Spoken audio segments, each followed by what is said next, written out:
But when you have a vague cue like pack your shoulder, it's very easy to get it wrong. Yeah. The purpose of this video is to talk about the worst kettlebell advice we've ever gotten. And this is one of the bad kettlebell cues I've gotten. You've gotten this too, yes? Yeah, of course, why not? Pack everything.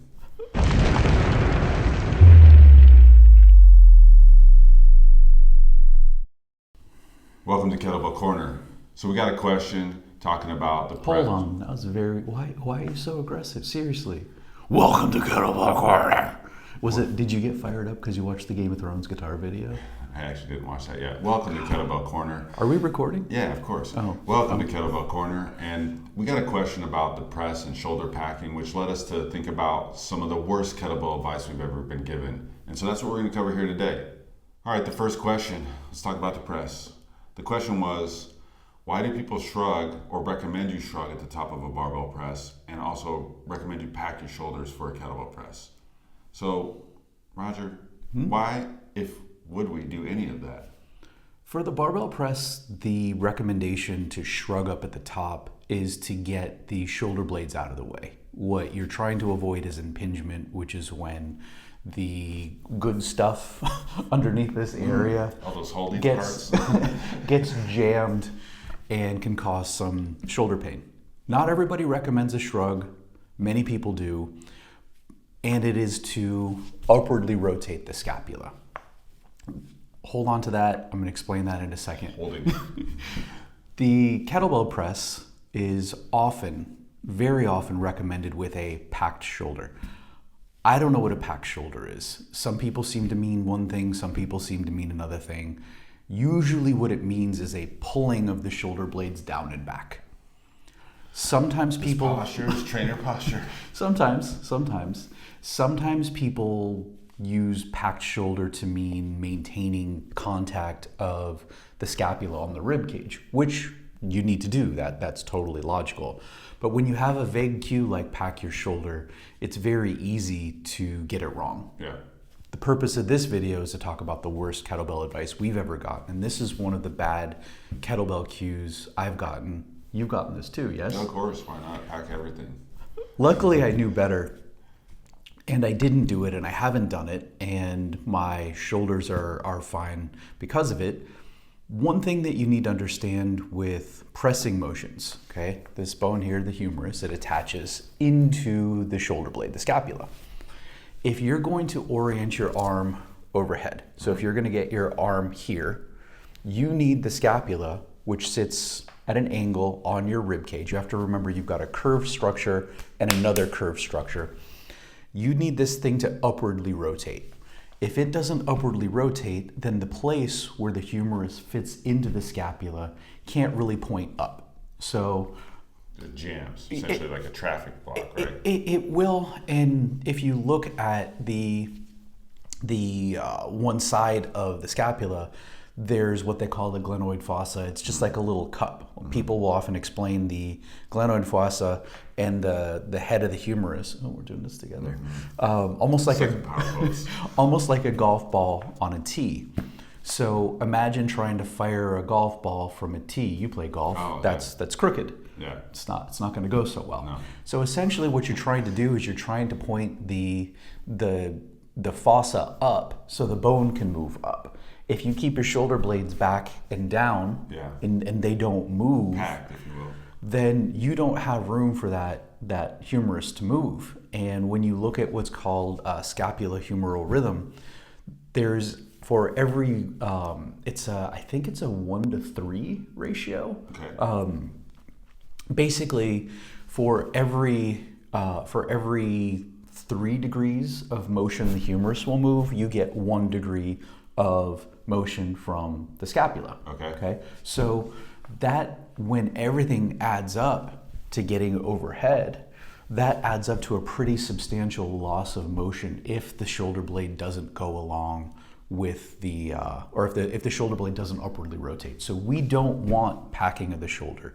You want contact of the scapula on the rib cage, but you do not want packing. You do not want pulling back and down, because to press, you need upward rotation, which is going to put the bone in the ideal position to stabilize the weight overhead. Now, that doesn't mean That doesn't mean that you don't have stability. It also doesn't mean that you shrug up to accommodate poor motion. Right. You're not going to gain more from that, maybe.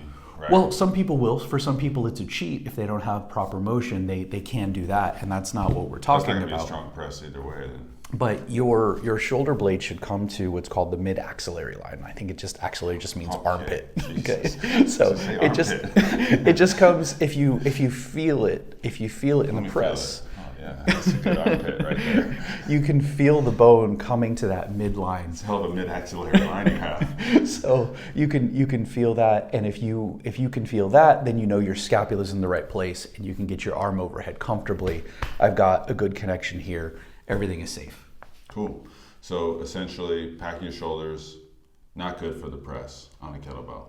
Not if it means restricting upward rotation of the scapula. And so could it cause some impingement then essentially if you're doing that? Absolutely, because if you rely on your scapula for a third of that motion, but it can't. So if I keep my shoulder blade back and down, okay, this is what I got. Yeah, that's not very good. No, so when I let the shoulder blade go up, upward rotation, I'm here, that's no problem. Tremendous. So if you're trying to accommodate a full range of motion, but you're not letting your bones get where they need to be, then you're going to start tearing and grinding against your connective tissue. Good. That's food for thought for other skills that go overhead as well. But that's another day. Well, the next piece of worst advice we've ever gotten in kettlebells is definitely a snatch is a swing that ends overhead. And as we were talking, we were back in the park, I don't know, what is this, like 8 years ago or something like that? It doesn't matter. A long time ago, we're in the park with some of our friends and some that are not our friends. And we're doing our swings and we're trying to work out our snatches as we're training for the level 1 certification. And here we are getting this advice from a well-known kettlebell coach named Dan John. And it was a snatch is a swing that ends overhead. So naturally, what did we do? We swung the bell and pulled it over our heads in this horrifically, tremendously, just picture like the biggest arc you could ever have. And my floppy hair floating all over the place. Mine too. And all of his hair everywhere. That's why he doesn't have any anymore. So that's one reason for this is a bad advice. But what's another reason that this is bad advice, Roger? I think the intention when he said it wasn't bad. I think that he was talking about powering the snatch in the same way that you power the swing, but that's not what he said. Yeah, but he's not the only one who says this. No, he's not. He's not. And some people are trying to amend it. Now the new thing is a snatch is a clean that ends overhead, which is also not. A snatch is a snatch. Let's period. Be real. Why are we trying to combine things so much? Like a cronut. I mean, it's good, but quit with the sound bites. A snatch is a snatch. When you offer that's a sound bite. when you offer a cue, you don't know how people are going to take it. And experts will get into this groove where they've taken a tremendously long time to analyze a skill modality. They get to a place where they think they understand it in a simple way. Maybe they do, maybe they don't. Sometimes it's really just a matter of they've mastered a particular jargon. And they explain it the way they currently understand it. And the problem with that is when you're new to this stuff, you may take it differently than they intend. So, a guy like literal or exactly right, and a guy like Dan John, who has certified thousands of people, knows that you're going to have a bend in the arm. Now, the bend in the arm has increased, to my understanding, as kettlebells have gone on. Yeah. So I think the arm used to be longer. Anyway, the point is when you offer advice, you don't know how people are going to take it. And when you give a piece of advice to people who really want advice, we were trying to figure this stuff out. We didn't get any other coaching. We figured it out on our own eventually. Mm-hmm. We really wanted to understand things in a new way. So when we hear him saying that, it's like, wait a second. Yeah. Now, we followed this advice for one day, maybe. I was like, well, this maybe a couple days in, we're solid. Hey, this isn't right. Yeah. This isn't right. But what this is about is being cautious with the things that you say. And when you put them out there and you understand them in a simple way, or if you think you understand them in a simple way, you're probably wrong. Yeah, and also like if you're the person who's watching these cues, don't just take the soundbite. Like most of the time, that's not enough information to get you to where you need to be. So you are going to have to suck it up and watch a 15-minute video sometimes if you want to be good at something. It's not just a 7-second. If you're snatching this way, then this is exactly how to do it. Or your swing should be this snatch. Well, your snatch should be the swing overhead, right? Sure. So correlating those two, be a better coach, use a little bit more detail, and remember that the cues can often be misleading. I think that's a great point. Most of what we do and most of why I have continued to work with kettlebells is just starting to question the assumptions of the people teaching me. Mm-hmm. When I ask questions, Which the arm does a lot, just so you know. You feel uncomfortable sometimes when he does it. All the time. Everybody does, actually. I've worked with this guy for over a decade. The arm needs to be straight in the swing. It was just a simple why. Oh, because it's harder. Why is it harder? Yeah. What does that mean? What do you get from that anyway? So this guy clearly didn't know the answer when I asked, so I started digging. Most of the things, whether it's, this needs to be vertical, that needs to be vertical, if you just ask the question, what does this mean? And also, as an asterisk, you need to understand that people can't always give an entire explanation in an Instagram video, a YouTube video. We could. It's particular to individuals too. Sure. That's what coaching is. Sure. We could spend 3 hours talking about just this topic easily. But you wouldn't watch it. Yeah. So sometimes the coach knows more than he or she is letting on, and that's something to understand as well. But when you get these cues, question them. We did not question them enough at the time, almost caused some problems for ourselves. Okay. All right, I've gotten bad advice. What's some bad advice you've gotten? Well, for me, the biggest problem was the idea that ballistics are hinge based. Usually it was the swing, and that's you hear this over and over and over and over and over again. A swing is a hinge, a swing is a hinge, a swing is a hinge. A swing is a hinge, a swing is a hinge. Also popularized by Dan John, I think. Oh my God, so we're not trying to rail on you, Dan John, but you put so much out there for years, so. My understanding is that when kettlebells were new to the US and really gaining in popularity, people didn't have the deadlift or the hinge pattern down as well as they did a squat pattern. So people were actually squatting their swings, which is not inherently dangerous, even though Dan John and some others will say it is. They are wrong. But they saw what was too much of a squat, so they changed the way to think about it. The problem with that was that all ballistics had this engine which was very hinge based. Yeah. And usually it meant the torso somewhere around here. And that's what the videos look like of swinging back in those days. And still do. Yeah. The most common correction I get when I put content on Instagram or even here is that I'm using my knees too much and I'm not hinging enough. So what is the problem with a hinge? Can you say a swing is a hinge? You can, but going back to that point before with experts trying to reduce these movements to soundbite or a piece of jargon that they understand, what they're probably after is the idea that your hips should go back as well as down. Yeah. Some people don't even think your hips should go down. I remember the video we did last week. One of the tutorials was saying, don't let your hips drop, they have to stay high, which is also not true.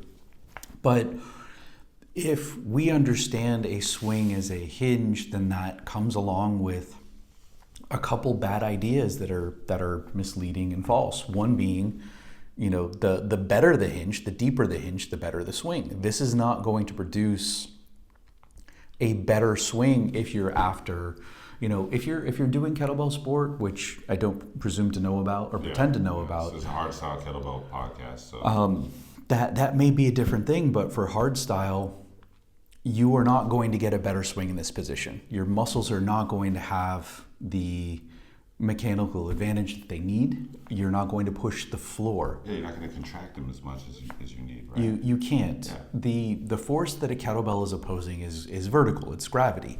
And to oppose a vertical force, you need vertical force. Oh. Otherwise that bell's not going to move. I'll put a ding sound right there. So even though the torso does do that, and this would be the pelvis does come forward, that's not what's actually moving the bell. What's moving the bell is the feet. And when you get lost in this whole hinge nonsense and you think you have to go way back here, you put yourself in a position where it's harder to push the floor away. The second thing that happens, and this is also coupled with this bit of bad advice, this is a twofer. Oh, twofer. Is the shove your hips forward, is the hips need to travel forward, move forward, move forward, move forward. What that does is people's focus becomes on the hips traveling forward. What that does is it pushes the hips over the place. So if you're looking at the ground, this is where your feet are. This is the best place to create force. Okay. Always and forever. So yes. Okay. Because we are creating vertical force because we are opposing vertical force. So imagine this straight line from the feet. Now, if the bell is way back here and we're trying to put force into the ground, the muscles are actually in a bad position to do that. You're not going to be able to put force into the ground until the bell is probably right about here. But what pushing the hips forward tends to do is it drives the hips in front of this spot. Okay, so rather than pushing here, you're focusing on this horizontal kind of scoopy thing. It tends to be like more back oriented. It's very back oriented. Yeah. So you end up getting a torso that finishes back like that. So the pushing the hips forward takes, when you look at all the chunks of your body, you look at all the pieces, you look at your feet, you look at your knees, your hips, your torso, your head, the bell is attached to you. So when everything is as close to this line as possible, that's when you're going to be able to move it best. Yeah. Force moves through the center of massive objects the best. And when everything is lined up, that is when you're going to be able to produce optimal force for whatever your goal. Mm-hmm. So shoving the hips forward pushes the bell and your body ahead of this line without really respecting the opportunity to push hard into the ground. So one, we get too much depth with the swing as a hinge. Yeah. Two, we get the hips pushing forward. So not enough force generation. Not enough vertical force. Yeah, not enough vertical force to like create some, whatever you're trying to create. And you know, the third thing too that I've noticed, and this is really with people learning to swing, is there's this obsession with teaching people to deadlift. Okay, you got to teach people to deadlift. You got to. If you can't deadlift, you can't swing. And we were doing some other things the other day, and it came. You know, one of the things we commonly come to is it's not the deadlift. Mm-hmm. It's more of a jumping pattern, right? Mm-hmm. You know, because that's where that force is generated. It's quicker. It's faster. Sure. Where that deadlift is slower. Am I correct in that thinking? Absolutely. And you know, I do think that a deadlift should be taught as a part of the process to learn how to swing. Mm-hmm. Just because you need to understand how to move your body with the hips rather than the spine. And if every time you go to do a swing, you're levering up your back, that's problematic. So yes, you should learn how to deadlift. But when you look at this chain, this process, the idea that, and I've heard this no fewer than 100 times from different coaches, get someone doing a deadlift and say, okay, do it faster. Yeah. That doesn't work. What you have is a fast deadlift, you don't have a swing. So people go from deadlifting thinking, oh, I've nailed this, I've mastered this movement. And then they go into trying to figure out how to swing and they just can't do it because a swing is not a hinge, it's a ground reaction force. It's a lot more similar to a jump, which is why once we teach the proper patterning, we have you do a little bit of a jump to make sure that you can create the necessary speed. For a ballistic to happen, the bell needs to move up faster than gravity can move the bell down. That doesn't happen with a deadlift. Yeah, so it's like, can you control your body with that deadlift as an aspect of it, and maybe the squat is an aspect of it, and then the jump, and then you can, you know, put it all together. And if you think about it, you just want to, I mean, at least for me, you want it to be athletic. You want to feel athletic when you do it, and you know, if you're hinging and you're focused on those hips back, that's not very athletic. I've never seen any athlete in all the football I've watched and all the wrestling I've done that this is a proper position to generate that athleticism. It's more of that Sure. Well, and 45. And that's an excellent point. And I think the last thing I want to point out is not every body type can get a very deep hinge. So when you're looking for, if you're looking at your own form, or if you're a coach and you're evaluating other people's form, if you think a lift needs to look a particular way, especially when you get into the vertical shin nonsense, when you start matching all this common advice together and you look and say, oh, I'm doing this wrong, so you start to alter your form, well, you don't have a body that can do it the way they suggest, because the way they suggest is literally impossible, just so you know. For anybody. Oh, okay. For anybody. Everybody You're never going to see a vertical shin in a swing. Yeah. You may see some people here, but most of the time, in order to get there, they need to do some form of accommodation or compensation. So you're trying to force your swing to look like theirs when you can be roughly 45 degrees, you can get a ton of quad, you can get a ton of glute, you can get your hamstring stretch, you can get all that going and feel super great. And then someone's like, oh no, it's a hinge, it's not a squat. I need you to get back there more, and I need you to make your shins vertical. That's not how we generate force, and that's not how many bodies bend. So if we try to push this form onto someone who can't handle it, some bodies can handle it a little better than others, we're risking injury as well. So I remember going through and looking at my skills and feeling really strong with my swings, and then taking what ended up being my best swing and changing it, because I'm not hinging enough. I've got too much knee bend. Oh, that looks too much like a squat. But in fact, my best swing, because of my body type and how swings should actually work, is going to be a bit squattier. There really is no way around that. So a swing is like a fingerprint. Everybody's is different. A swing is a swing. A snatch is a snatch. That's it. Stop with the sound bites. Stop with the comparisons. Learn a better way to coach this stuff. And, do some critical thinking if you're being coached. Is this really happening? Check a couple sources out. I recommend it. Not one way is the only way, especially not ours. Mostly ours. But, go ahead. I'm sorry. The problem with checking other sources out, and this gets tricky. I like your critical thinking advice better. Okay. Because critical you can go find only here. You can find 100 videos on Instagram, on YouTube that are going to say, like we did a video, our last video was on swings, and everybody gave the same bad advice about the swing. Yeah. You can find so if you have hundreds multiple of bad thousands. Advice, you're just going to have bad advice. And then you get this echo that thinks, this might be right. Think critically about this stuff. Ask the questions. I pointed out in one of the videos, and then I'll stop rambling, I promise. Jesus Christ. The guy who was doing the tutorial drew lines on the screen and was talking about the vertical shin, but the shins were in front of his vertical line. Yeah. So if he just stopped and looked and said, wait a second, the line I drew and this limb in question don't match, he would realize, maybe I'm full of shit. Or I'm misinformed. Maybe I'm full of shit, which he is. So when you are watching videos, and if something doesn't seem quite right, it's probably because it isn't. Then you can start digging and asking questions. All right. So that's some of the bad advice we've gotten. We'd love to hear some of the bad advice you've gotten, so put it in the comments. And as Raj likes to say, you can always argue with us. Please do. Yeah, he enjoys it. And he's actually a nice guy. Anything else? No. Okay. Stay strong, and thanks for watching.